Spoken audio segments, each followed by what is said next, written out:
Lion's Den, powered by KCB Bank. Next to face the lions is Simon Wachira, looking to provide Kenyans with a manufacturing solution to produce world-class products locally. I'm Simon, the owner of PROTEQ Automation, and I'm here to pitch for 11 million shillings for 12% equity. In a quest for Kenyan to improve his operations, goes to the second-hand market in Europe to buy machines, comes to Kenya, tries to install it, then he realizes it's not that easy. He realizes the expert to call from abroad is too expensive. Actually, the same cost of the expert as of which he bought the machine. So I unveil to you ProInnovate. ProInnovate is a solution which brings in machinery as well as expert support. In this business, we have come up with two different machines. One is ProCut, that is for people doing sheet metal. The ProCover, people who are going to make things out of wood. Now, how does our business operate? We provide the machines and install for you. We train your staff for 2 months, it's free. So that means we waive you all the cost you undergo through experts, design, and all that. An all-in-one solution for manufacturers using his own machines and experts. Will this entice the brand Kenya supporters amongst the lions? Hi. Hi. The machine is made in Kenya? Yes. What does it sell for? The machine, the starting point for the wood ProCut sells from 1.5 million. Yes. And when did you start selling? My first prototype, which I did myself, I sold in 2014. I'm in the third sale of... The third sale? Yes. What are your revenues to date? For this year, my revenues are about 8 million. 8 million. 8 million as of today? Yeah. Give me a breakdown. Is that from selling machine, consulting? If it's consulting, what are you consulting on? For machines alone, especially the two of them, that is about 3.4 million. Our business also converts older machines. For that one is about another 350,000. And on consultancy, what kind of service do you provide? What kind of advice? It's varied.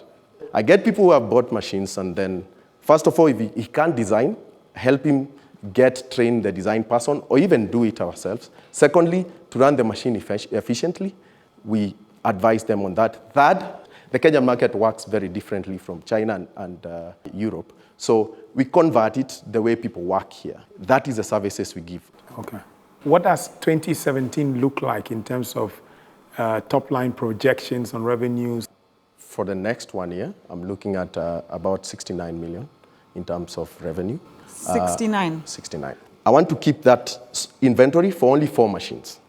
When I keep inventory for almost 4 machines, then the marketing kicks in because you can't aggressively market when you can't provide quickly. So that's why I want the money. Our entrepreneur shows confidence in his product and market. But will our lions sense an opportunity? For me, Simon, I think what you're doing is fantastic. But I personally don't see how I can add any value to you. I'd have to say I'm out. Myself, I'm not really motivated in that space. And I like doing things that I have a good passion in. So for that reason, I'm out. I like to invest in businesses that I'm very passionate about. I must say, I don't understand the industry. I think it's a fantastic venture. You've got 2 lions left to convince. I'm out. Thanks. I'll tell you the challenge I'm having. Yeah. I like the fact that you're doing this in Kenya. There's a lot of potential for support. But I just feel that space has a lot of experts coming in. Allow me to convince you just a bit. I've taken that research because every time I'm called for a German machine, somebody has bought machines worth 100 million, but he can't use much of it. There's a niche market because there's a lot of people who want to start with a startup machine. Simon, I'm very, very impressed by what you're doing. You've made a machine like this in Kenya. To me right now, what it sounds like is you have a bit of a cash flow issue. You just need to find the money to get into the first stage and bring those supplies in. So personally, I don't think at this stage of your business you need to be selling shares. So I'm out and I wish you luck and I'm very excited by what you're doing. The world is opening up and I'm struggling to see this really scaling with all the options at the moment. I would love to see in the future what you have developed. But at this stage, I've got to say, with all the dynamics, I'm out. Thank you very much. Thank you. It was a very good opportunity meeting them and, of course, speaking to them and getting to be on TV for people to know what I'm doing. We have suppliers who work with us who have challenges. They often ask us to pay them early, established people. But just because the revenue stream isn't regular, the banks cannot put money on the risk. A lot of people, when they see hardware, it becomes hard, and that's the space I'm playing. With this kind of business, there's no regular revenue coming in for the banks to have a forecast and a model to assess the risk. It doesn't have to be in traditional sectors. Yeah, he needs a few million shillings. Should go to a chama. Yeah. If they didn't understand, I understand that a new thing, people don't identify quickly. Lion's Den, powered by KCB Bank.